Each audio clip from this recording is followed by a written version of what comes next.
The CBS Radio Mystery Theater presents...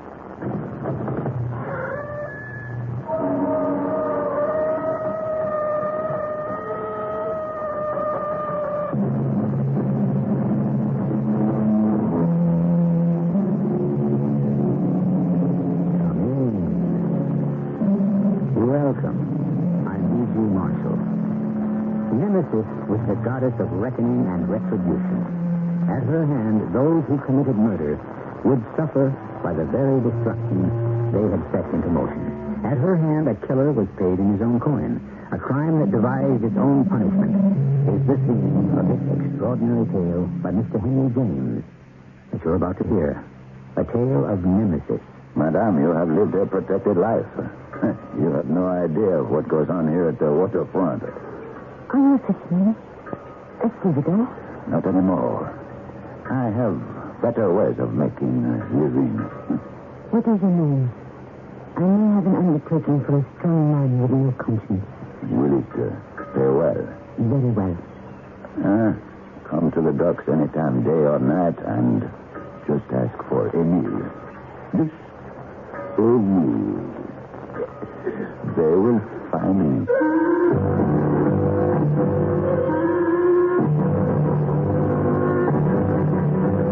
Our mystery drama, A Tragedy of Error, by Mr. Henry James, was adapted especially for the Mystery Theater by G. Frederick Lewis and stars Tammy Grimes. It is sponsored in part by ARM, Allergy Relief Medicine. I'll be back shortly with Act One. As Henry James unfolds this classic tale of mystery, he tells of 4 lives inexplicably intertwined. 3 men and 1 woman. Within 24 hours, one of them would be dead. The next day, another. And then... But let us follow the story as it unfolds. And let the woman herself, Hortense Bernier, tell us how it all happened. I had tried to forget my husband's shot. I even had a gravestone put up with his name on it to help me believe I would never see him again. Why? 5 years ago, he had been the manager of the Banque de France. One day, the auditors discovered he had been in Belgium. So without a word, Charles went to America. Left him, ran away, escaped. Call it what you will. To me, yes, Charles is dead. And you can imagine my feelings today, 5 years later, seeing his familiar handwriting on that envelope. Hortense? Hortense? Well, my dear, we've come here to the post office in our carriage. You asked me to go inside and fetch a letter addressed to you. Now you take it and stare at it as though it had been sent from the moon. This letter, it comes from... Surely you must open it. It's not from another world. Perhaps not. But from another lifetime. I shan't dwell on it, dearest. I'm sure you will open it when you've a mind to. Can you go straight home now, Luce? Please. Oh, certainement, mon petit. Coachman, proceed to Madame Bernier's house. I wish you wouldn't do that. What? Oh, no, not again. Your aversion to my walking stick. I use it merely to gain his attention. I'm sorry, Louis, but a cane, a walking stick, it makes me cringe. I know, my dear. You've told me often enough. Coachman, allons. Will you read it, Louis? What? The letter you just brought me. Open it and read it out loud, please. I cannot. Certainly, Hortense. Let me see. It is marked Southampton, July 16th, 1850. My dear Hortense, you will see by my postmark I am 1,000 leagues nearer France than when I last wrote. What is it, my dear? You keep it right. But I threw the letter away. I couldn't bear to read it. Really? I continue. After so many years of separation, the thought of seeing you again fills me with longing. I may have to hide for a bit, perhaps even take another name, until I am sure I can show my face to the world. I have some business to attend to here in Southampton, but I shall be on the Armorique, arriving at Cherbourg on Friday. I have been a month on the seas from America. Yes, Hortense? Friday. This is Friday. He does? Tomorrow. Good Lord. Welcome him, I expect. It is not often given to a woman to welcome her husband after 5 years' absence.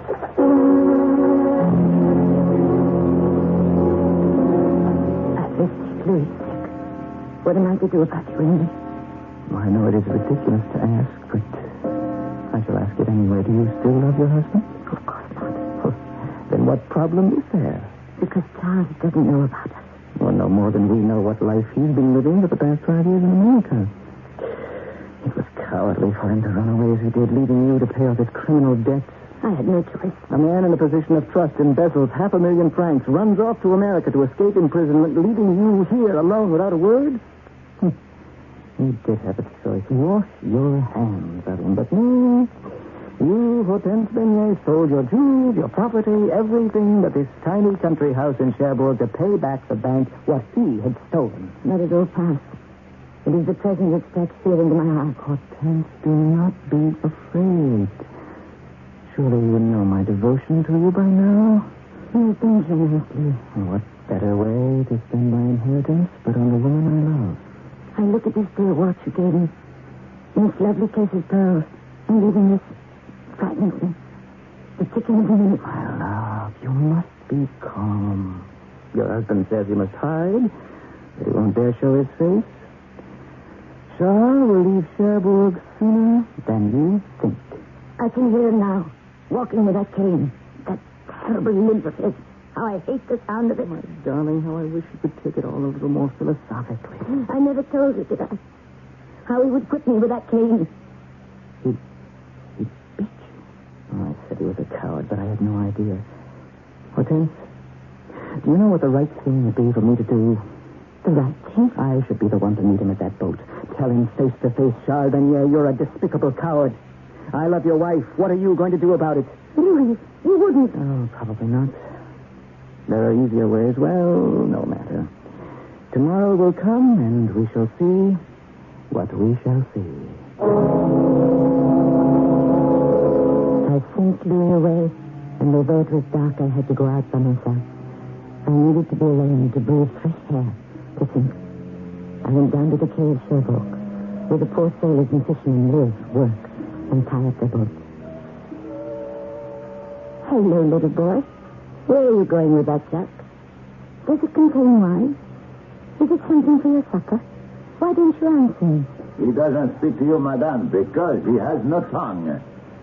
Come here, you. Give me that jug. Milk, is it? Who gave you this milk? That old harridan who lives next door, huh? I thank her not to put her nose in my business. So, you like to drink milk, do you? Do you know what a sailor does with milk, huh? I'll show you. Come back here, you beggar! I'll give you the hiding of your life if I catch you. Why did you do that? Break the child's jug of milk. I can do what I like with him if I want, huh? I don't understand a man like you. Oh! I don't understand what a lady like you is doing walking down here where the poor make their home. I have my reasons. And I have mine. That wretched boy is supposed to be a child of mine. Your son? You are a strange man. So are all of us who live by the water here. It is our way of life that makes us strange. Fighting the sea for a net full of fish. Rowing your arms out of their sockets. Taking people out to the big boats in the harbor. Fighting the weather, the hot sun, the rain. Yes, it can make one peculiar. Are you saying that because the sea is cruel, it has made you cruel? I hate that boy. The curse of God is on him. What curse of God? That stupid oaf cannot talk and can hardly hear. No matter how hard I box his ears. God's curse is to be deaf and dumb. Your own son. Where's your heart? Madame, I can see you have lived a very protected life. Believe me, lady, pity has no place on the waterfront. Are you a stevedore? A fisherman? Not anymore. I have better ways of making a living. What is your name? Why do you ask? I may have an undertaking for you to do. We pay well. Very well. Then I care not what it is. Come down to these docks any time of the day or night and ask anyone for Emile. Emil. They will find me. I knew I had met the kind of man I needed. A man with no compunction, no feelings. Slowly, I walked the length of the docks, thinking, planning. How many hours went by, I don't know. But when I stopped walking, I had come full circle back to the very place where I had met the strange sailor with the red stocking cap. The moon was high and full. Very well, madame. It is you again. Yes, Emil, it is I. Do you have a boat for hire? What good would a boatman be without a boat, huh? There it is. Not 5 feet from where you are standing. Are you engaged now? Can I hire you? Now you have engaged me. Huh? Where to? I would like you to row me out to the cemetery on the point.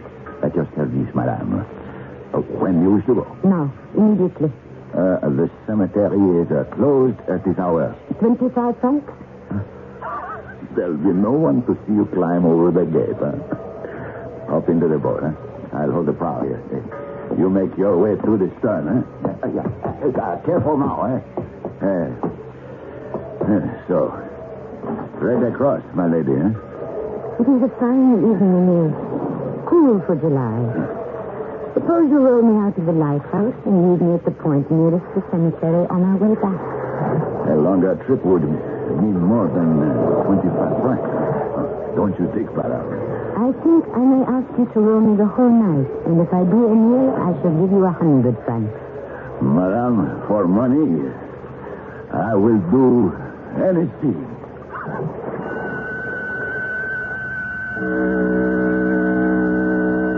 100 francs. Hortense Bernier will pay the boatman with a red stocking cap to row her into the harbor of Cherbourg. She called him strange. Her request seems even stranger. The moon rides high, and in its pale light, somewhere between Southampton and Cherbourg, a steamship is carrying Charles Bernier to the woman he had deserted 5 years ago. I'll be back shortly with Act 2. What do we have here? Surely you can see the signs. A woman cornered by circumstance, unable to face an unloved and unloving future with a man to whom she is legally tied. The man she loves is weak, too weak to help her. So she turns to a strange seafaring creature who even now is pulling her across the moonlit harbor waters. Perhaps for a price, he can help her gain her freedom.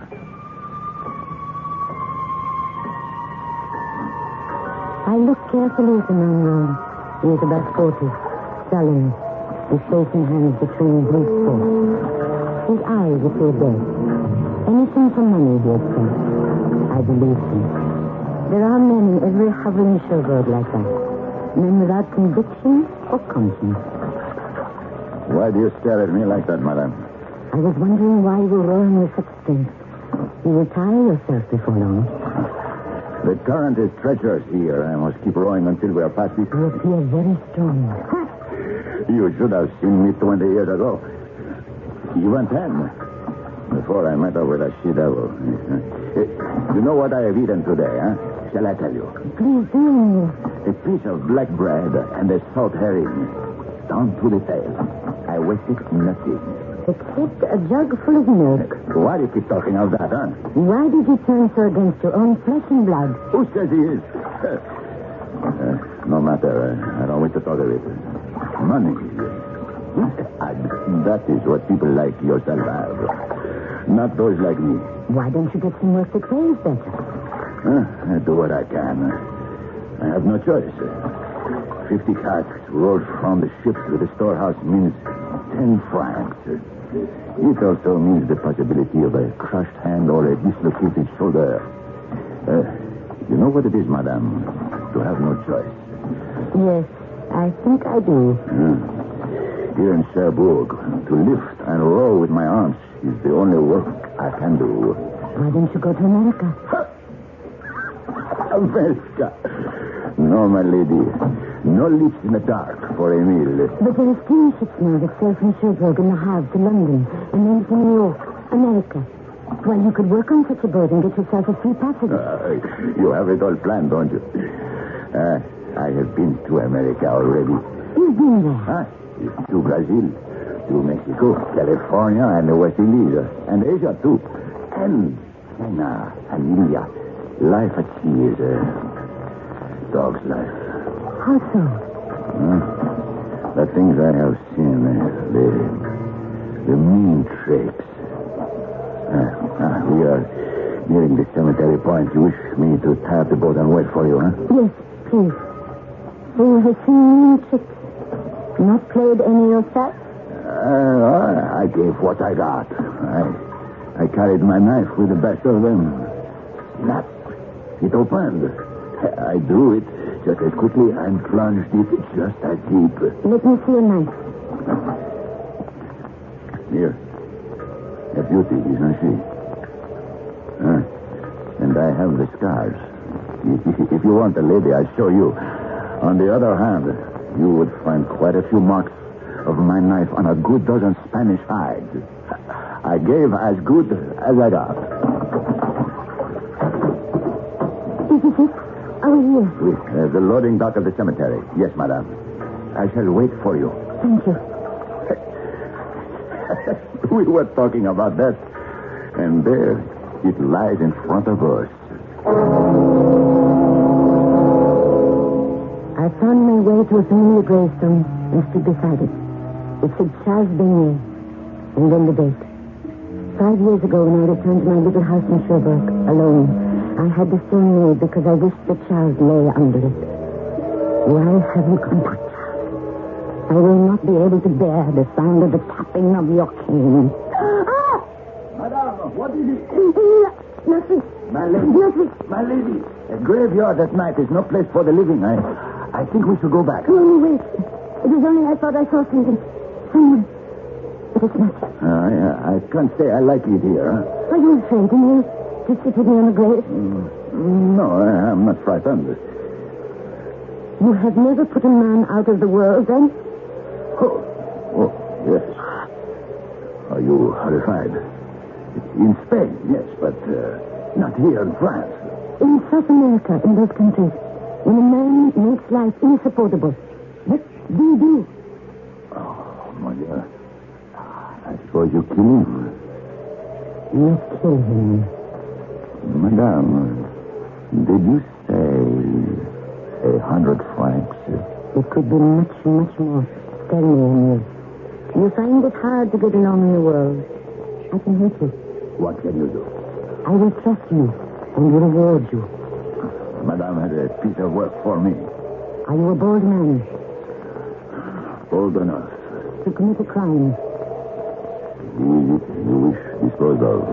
You know the steamship Amolik will arrive tomorrow morning early from Southampton. I have rowed out to her many times to bring back passengers. I know all the officers. What time will it be in the harbor? The tide will not be high enough for her to cross the bar and come in till noon. I expect the arrival of a person. A man. He is the person. The person whom you wish to get rid of. It is just an owl. Madame, do you have a plan? The person in question will be impatient to land before noon. If he can get a boat, he will be sure to come ashore right away.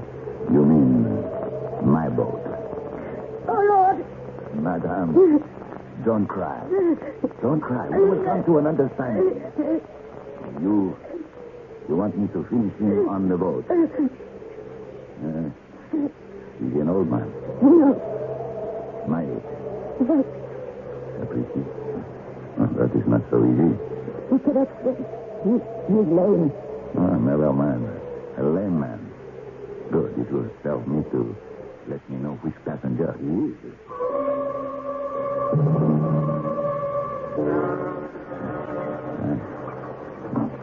Taking me back to the cave. May we first discuss the business aspects? Yes. How am I to be sure of Of your reward? Look. I shall infuse watch.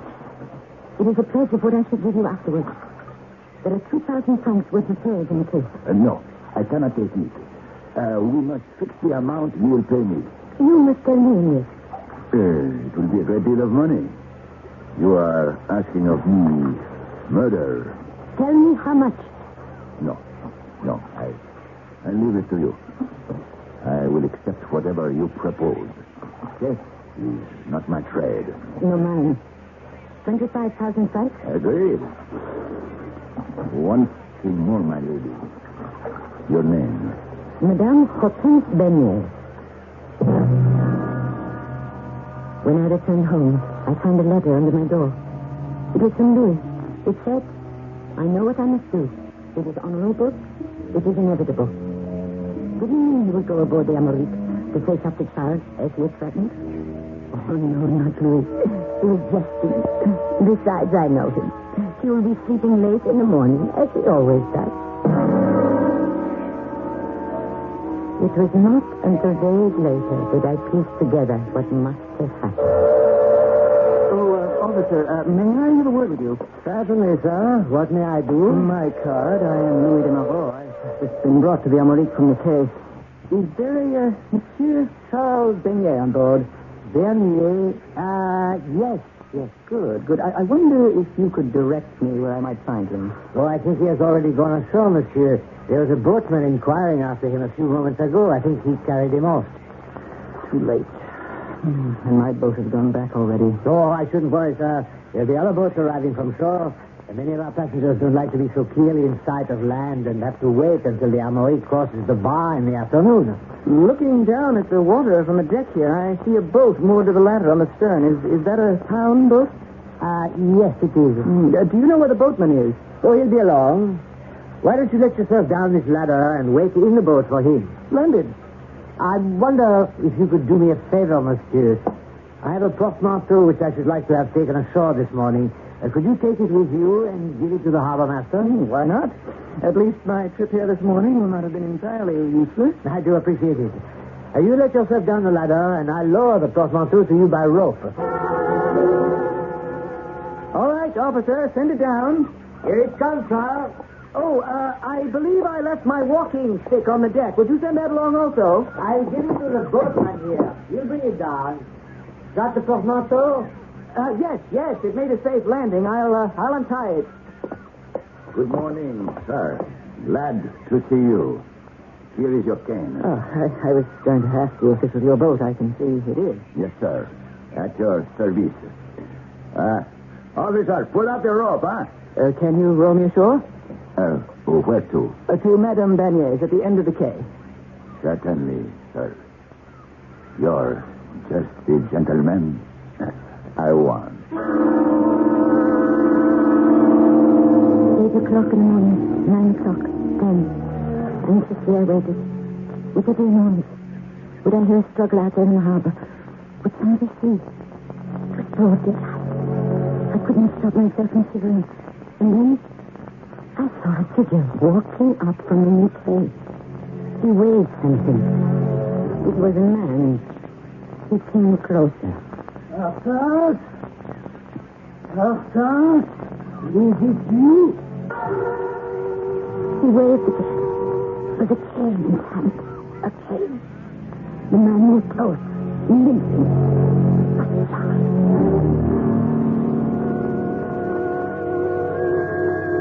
What did we say about Nemesis? In ancient Rome, the Romans worshipped this divine entity, the goddess who disapproved of deceit. The goddess that decreed a hand raised against another will be struck with its own punishment. The man Hortense tried to have murdered was here, at her gate, alive. Who had died in his place? How? It was too terrifying for her to think. Our story will continue shortly.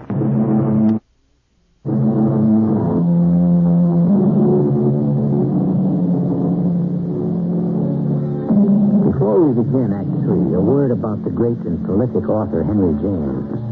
By the time he was 45, he'd already written 10 novels and 100 short stories. This story, about Hortense Bernier, her lover, her husband, and her fate, was James' very first story, written when he was 21. As unforgettable as his last.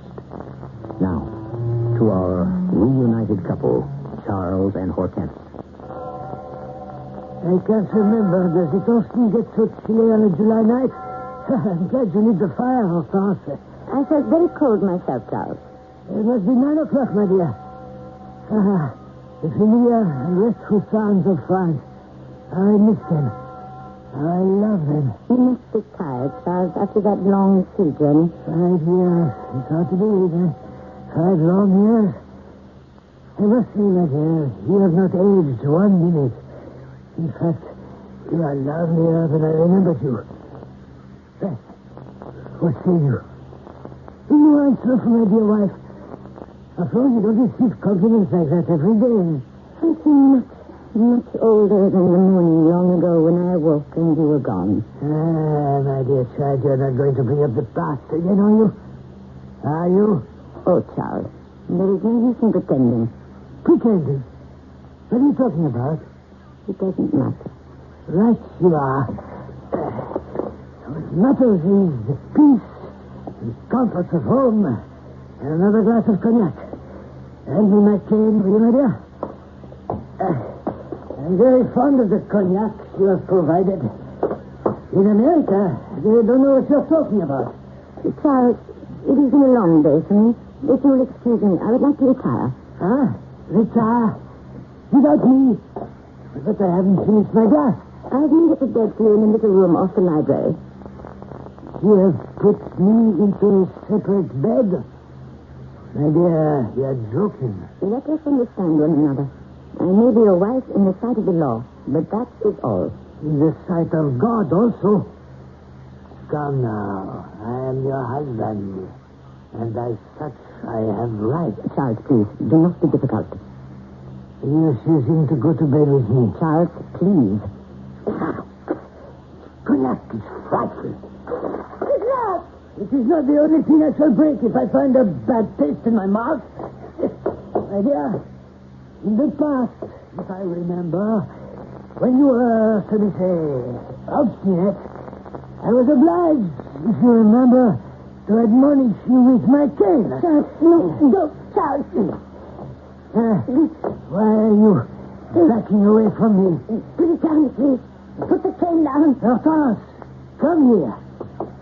Hortense, I order you to stand still. No, Charles, I beg you. My dear, I shall break every stick of furniture in this room. Stand still. For heaven's sake, Charles, have mercy. Your favorite vase, your porcelain, everything that gets in my way between you and me. Talk. I can't. Stop, please. All right. There. Now you're being sensible. Come here. That's right. Another step. 2 more. You're face to face. How exquisite your hair looks in the firelight. There, you see, I can be gentle.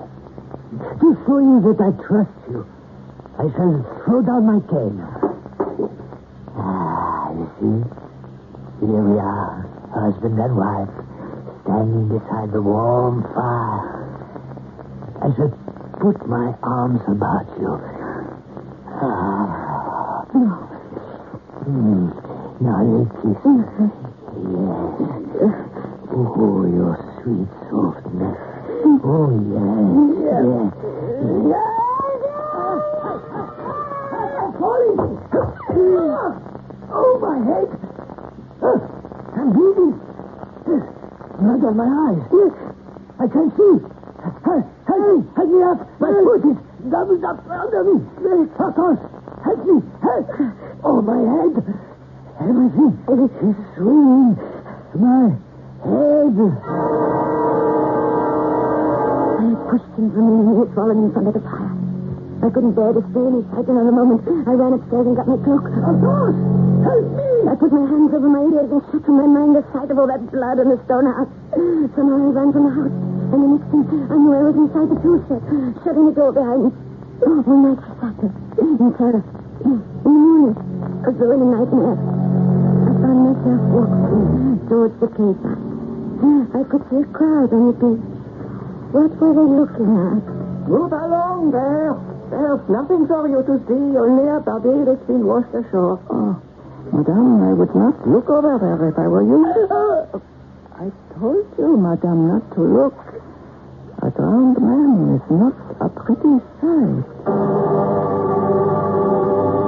It was me. I stood rooted to the spot. I could not move. You were drowned. I felt numb and dead. All was so hopeless. What was the use to go on living? What for? I felt someone's hand on my shoulder. Madame Bernier, What? lean on me. I will help you. Please. Thank you, sir. Don't you know me? No, you. I'm sorry if I can't. Perhaps a bit of brandy will help, huh? I have some at my place. Brandy? But it is morning. I live not far from here. I put my hand here under your arm and we walk, huh? So. Now, one step at a time, madame. Here we are. This is my door. I shall open it. And now, you sit yourself in that chair. It's my best and only chair. Madame Bernier. You know my name. Well, I should think so. We have done a little bit of business together, have we not? Oh, yes. You rode me to the cemetery. I knew you would remember. The grave. Charlie's grave. He isn't dead at all. He is not in that grave. Not dead. Oh, yes, he is. Oh, yes, he is. And now, my lady, to your word. 25,000 francs. I kept my part of the bargain. Now, you must keep yours.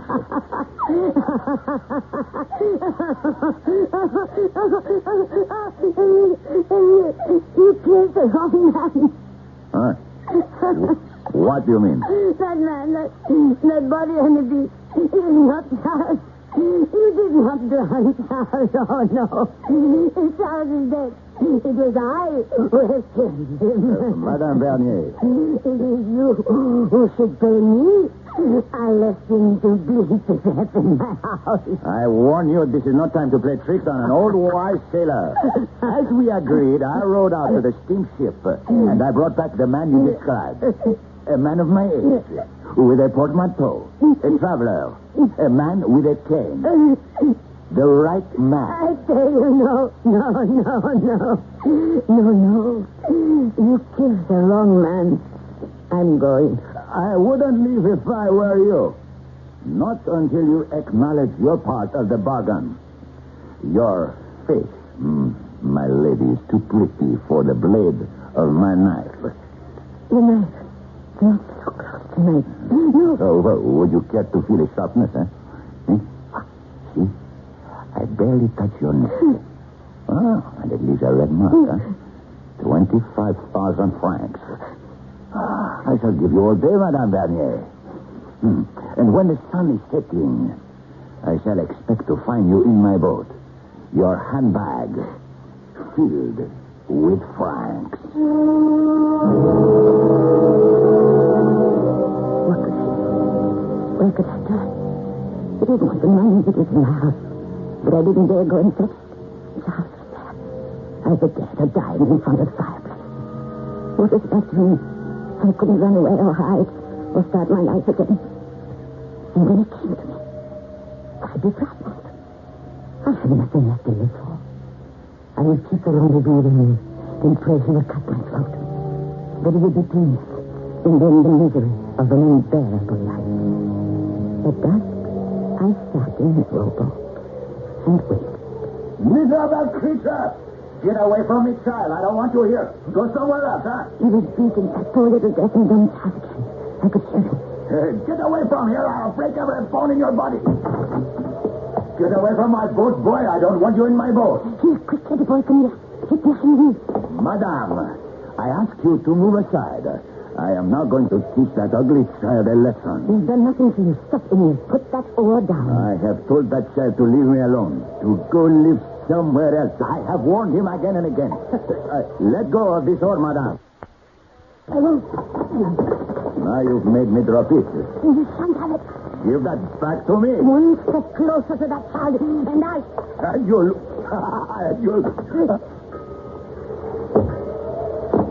Let's keep right away, little one. You mustn't interfere. Your father won't hurt you anymore. I knew I had killed him. The eyes staring up at me with the same eyes on the face of Louis washed up on the beach. I took the boy to the little hovel next door. A woman came out and folded him in her arms. The child would be safe. For me, there would be no safety. I went to the prefect of police. What did you say your name was, madame? My name? Yes, Hortense. I was named after my mother. I am married. Madame Hortense Benier. That's the name. Benier. Madame Benier, I regret we've kept you waiting, but we have had another fatal accident on the case side. I have to take deposition. It was I who killed him. Are you all right, madame? It would require a person of great strength to lift one of those oars. 12 feet long, solid oak. I can barely lift one myself. I was the woman. It was I. But you are small and frail. How could it have been you? Furthermore, why did you feel it necessary to come here and make such a confession? Because it is so. Wait, just a moment. I have an expensive pearl-studded watch which was found on the body. Is it by any chance yours? Yes. It is my watch. So you see, I was with him. I was there, so I could have killed him. No, not so fast, dear lady. On the face of it, yes, it could have been a watch. But the other? No. Germain seems to persist with this so-called admission of guilt, Madame Benier. Then you must also furnish me with a reason, a motive. It was because of the boy. The boy was being beaten. I know that. You know that? Naturally. Everyone on the waterfront knows how Emil tortured that child because he believed his wife had betrayed him. Common knowledge. Please. I wanted him dead. There is nothing for me to live for. I have killed. You must punish me. Excuse me. Someone to see me. Ah, yes, I'm glad you came. Madame Benier is here.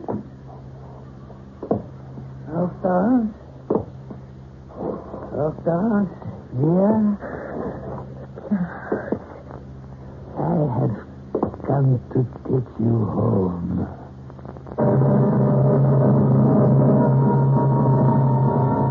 And so the curtain falls on the third act of a tragedy of error. But has it fallen for the last time on Hortense Benier? Is it the end of her story? We rather think it is only the beginning. A lifetime of marriage to a man she hates. Caught like a fly in the web of a spider. Nemesis. I shall be back shortly.